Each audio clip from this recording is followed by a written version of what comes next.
মাগরিবের পর 15 তারিখ শুরু হয়। ওই মাগরিবের পর সূর্য উদয় হওয়ার সঙ্গে সঙ্গে আমার আল্লাহ প্রথম আসমানের মধ্যে তাজাল্লি দেয়। আমার আল্লাহ বান্দাদেরকে ডাক দিয়া কয়, বান্দারা কে মুসিবতের মধ্যে আসো, আমি আল্লাহর কাছে আজকে প্রার্থনা করো রে বান্দা। আজ আমার প্যারা হাবিবের উম্মতের জন্য একটা বিশেষ রাত্র উপহার দিলাম। ও আমার বান্দারা, কে মুসিবতে আসো, বিপদে আসো, আজকে যদি চাওয়ার মতো চাইতে পারো, আমি আল্লাহ পাক রব্বুল আলামিন তোমাকে বিপদ থেকে মুক্তি দান কইরা দিব। আল্লাহ পাক এভাবে ফজর পর্যন্ত প্রথম আসমানে ডাকতে থাকে বান্দাদেরকে। আল্লাহ বলে, বান্দারা কার রিজিক সমস্যা, কার রিজিক অল্প, আমি আল্লাহর কাছে রিজিক চাও, কারণ রিজিক দেওয়ার মালিক কে? রিজিক দেওয়ার মালিক আল্লাহ। আল্লাহ বলেন, অভাবে আছিস, অনটনে আছিস, এই শাবানের 14 তারিখ দিবাগত রাত্র, শবে বরাতের রাত্রে আমার আল্লাহ প্রথম আসমানে বান্দাদেরকে ডেকে ডেকে বলে, বান্দারে রিজিক যদি তোমার অল্প থাকে, আমি আল্লাহর কাছে চাও, আমি আল্লাহ পাক রব্বুল আলামিন তোমাকে হিসাব ছাড়া রিজিক দান কইরা দিব। আল্লাহ বলেন, হায়াত কম, আজকে রাত্রে আমার কাছে হায়াত চাও, আমি হায়াত দিব। দৌলত নাই, সম্পদ নাই, আমি আল্লাহর কাছে সম্পদ চাও, আমি আল্লাহ পাক রব্বুল আলামিন সম্পদ তোমাকে দান করব। এই শবে বরাতের সারাটা রাত্র স্বয়ং আল্লাহ রব্বুল আলামিন হয়ে, মালিকুল মুলক হয়ে, তিনি আমাদের মালিক হয়ে গোলামদেরকে ডেকে ডেকে আমাদেরকে দরজা খুলে দিয়েছেন। বান্দারা আমি আল্লাহর কাছে চাও, যে যা চাইবা আজকে রাত্রে আমি ওই বান্দাকে আমি তাই দান কইরা দিব। হে আমার বন্ধু, আল্লাহর প্যারা হাবিবের সবচেয়ে আদরের বিবি আমাদের আম্মা জান, দয়াল নবী কামলিওয়ালার 11 জন বিবি ছিল। ওই 11 জন বিবিদের মধ্যে আম্মা জান খাদিজাতুল কুবরা রাদিয়াল্লাহু তাআলা আনহার পরে সবচেয়ে বেশি যারে ভালোবাসতেন আমার দয়াল নবী, যাকে বেশি মায়া করতেন, ওনার নাম হলো সৈয়দাতুনা আম্মা জান আয়েশা সিদ্দিকা রাদিয়াল্লাহু তাআলা আনহা। দয়াল নবীজি এই শাবানের 14 তারিখ রাত্রিবেলা আম্মা জান আয়েশা সিদ্দিকার ঘরে থাকার কথা। দয়াল নবী এর আগের দিন অন্য বিবির ঘরে ছিলেন, এর আগের দিন অন্য বিবির ঘরে ছিলেন।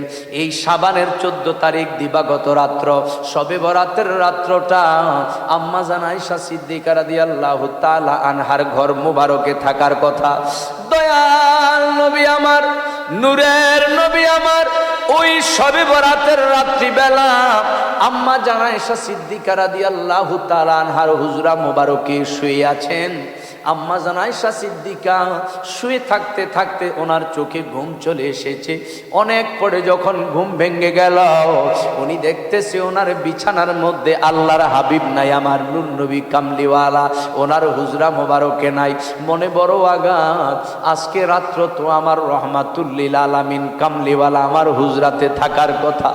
দয়াল নবীজি, আমি আয়েশার চাইতে অন্য কোন বিবিকে তো মহব্বত করে রে, আমি আয়েশারে ঘুমের মধ্যে রেখে নূর নবী কোন বিবির ঘরের মধ্যে চলে গেল। আজকে আমারে দেখতে হবে আমার নবী কামলিওয়ালা কারে আমার চেয়ে বেশি ভালোবাসে। তালাশ করতে করতে করতে করতে আম্মা জান আয়েশা সিদ্দিকা রাদিয়াল্লাহু তাআলা আনহা দেখতেছেন কারো ঘরে দয়াল নবী নাই। আমার নবীরে তালাশ করতে করতে তিনি দেখে আল্লাহর প্যারা হাবিব জান্নাতুল বাকিতে যে সাহাবায়ে কেরামকে দাফন করা হয়েছে, ওই সাহাবায়ে কেরামের মাজার শরীফের সামনে দাঁড়াইয়া দাঁড়াইয়া সাহাবীদের জন্য দোয়া করে কবর জিয়ারত কইরা চোখের পানি ফালায়া ফালায়া কাঁদতেছে। কোন সুবহানাল্লাহ। আম্মা জান আয়েশা সিদ্দিকা দয়াল নবীজির পিছনে দাঁড়ানো, নূর নবী কামলিওয়ালা ডাক দিয়া কয়, আয়েশা গো,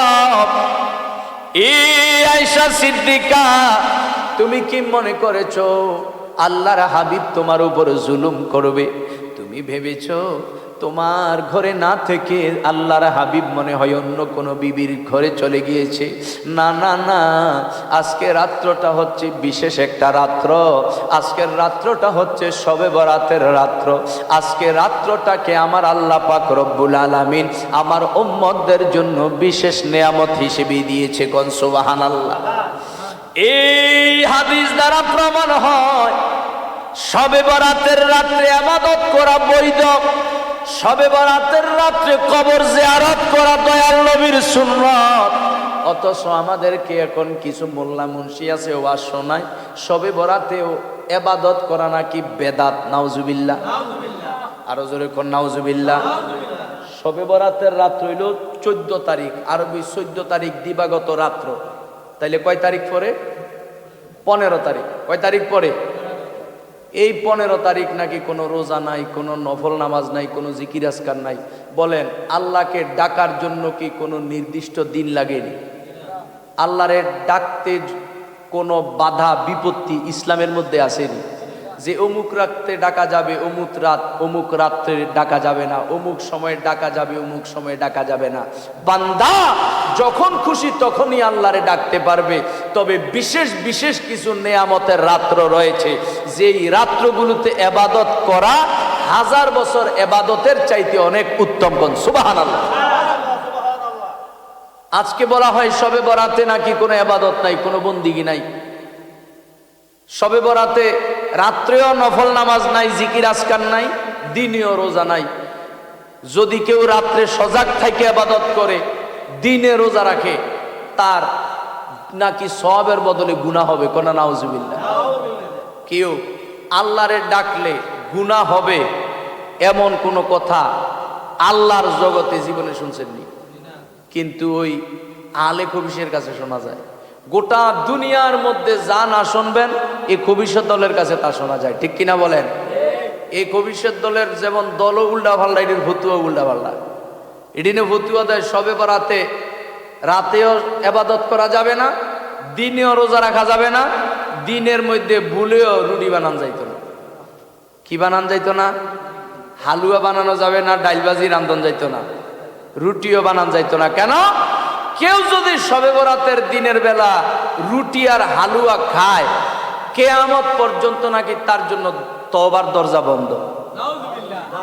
বলেন এই পৃথিবীর সবচেয়ে খারাপ লোকটাও আল্লাহর কাছে যদি ক্ষমা চায়, তওবা করে মনে প্রাণে, তার জন্য কি তওবার দরজা বন্ধ? সবচেয়ে খারাপ আল্লাহর এই দুনিয়ার মধ্যে তার মতো গুনাহগার আর কেউ নাই। ওই লোকের জন্য কি আল্লাহ তওবার দরজা বন্ধ রাখছে? বন্ধ রাখে নাই। বন্ধ তো রাখেই নাই।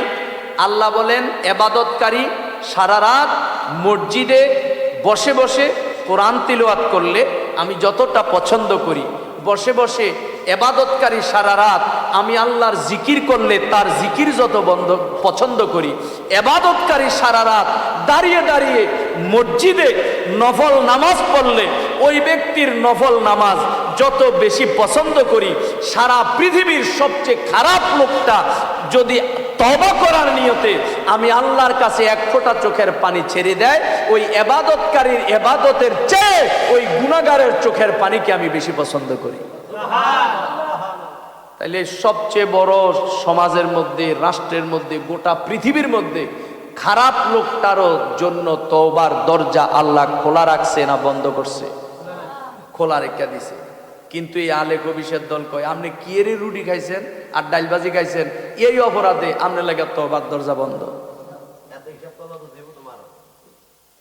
কত বড় শয়তান এগুলা। রুটি বানানো হয় এই যে আটা ময়দা এগুলো দিয়ে, সুজি দিয়া, চাইলের গুঁড়া দিয়ে রুটি বানানো হয়।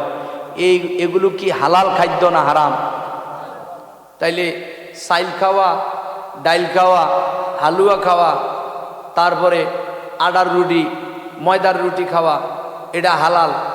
তারা যেহেতু কয় এই রুটি খাইলে তওবার দরজা বন্ধ হয়ে যাব, এর দ্বারা বোঝা যায় ওই আলে খবিশের মত তারা মনে করে যে আটার রুটি, ময়দার রুটি, চাইলের রুটি খাওয়া মনে হয় হারাম। ঠিক কিনা? যার কারণে হয়তো এই কথা কইতো না। হালুয়া কত মজার খানা, এটা অন্য সময় খাইতে পারবেন, কিন্তু বরাতে খাইতে পারতেন না। সবে বরাতের দিনে খাইলে তওবার দরজা বন্ধ হয়ে যাবে। এই দল যেমন গজইব্বা, এটির ফতুয়া তেমন গজইব্বা, ঠিক কিনা? এগুলো এমন বাজে বাজে ফতুয়া দেয়। আমনে গরিব মানুষ, হাতে যদি 2টা টাকা, এই যে জসিমউদ্দিন কত কষ্ট করে চলে, তে যদি একদিন রিক্সা চালাইয়া কয়টা টাকা বেশি হয়, বাজারে গিয়া যদি দেয় বড় মাছ, তার মনটা যদি চায় আমার ফোলা মাইয়া লইয়া বউ লইয়া বড় মাছটা খামু আমার মারে লইয়া, এটা কি জায়েজ আছে নাকি গুনইবে তার? হ্যাঁ? অথচ এই আলেক অফিসের দল ফতুয়া দিছে যে গরিব তার জন্য বাজারে গিয়া যদি দেয় বড় মাছ, আর যদি বড় মাছ দেখা বড় মাছটা কিনা খায় তাইলে গুণ হইব। গরিব মানুষে বড় মাছ খাইতারত না। আর যদি কোনো ধনী লোক বাজারে গিয়ে দেখছে ছোট ছোট ট্যাংরা, ফুডি, দারখিলা পাওয়া যায়, মলায়া মাছ পাওয়া যায়, এই মলায়া মাছ তো বড় লোকে বেশি খায়, ঠিক নেই? কিন্তু এই গজইব্বা দলের হতে হইল কোন বড় লোক বাজারে গিয়া ছোট মাছ কিনা হারাম, আর গরিবে বড় মাছ কিনা হারাম। গরিব মানুষ কি বড় মাছ খাইতে মন চায় না? হেতারটে আছে দেখে হেতে হাইয়া বোয়াল কার্পু খাইতে হইব। এই সমস্ত শয়তান, নবীর দুশ্মন, অলির দুশ্মন থেকে আল্লাহ আমাদেরকে হেফাজত করুক, বলেন আমিন। সবে বরাতে বেশি বেশি হালুয়া, বেশি বেশি রুটি বানাই, আমরা নিজেও খাই, পাড়া প্রতিবেশীরে খাওয়াই, আত্মীয় স্বজনরে খাওয়াই। আমার নবীজিকে জিজ্ঞেস করছে, ইয়া রাসূলুল্লাহ আইয়ুল ইসলাম খায়রুন, নবী গো ইসলামে কত কাজ আছে, কত ইবাদত আছে, কত বন্দিগি আছে, আপনার কদমে জানতে চাই সমস্ত কাজের মধ্যে কোন কাজটা উত্তম? ক্বালা তুতঈমুত তাআম ওয়া তুকরিউস সালাম আলা মান আরাফতা ওয়া মান লাম তারিফ। আমার নবী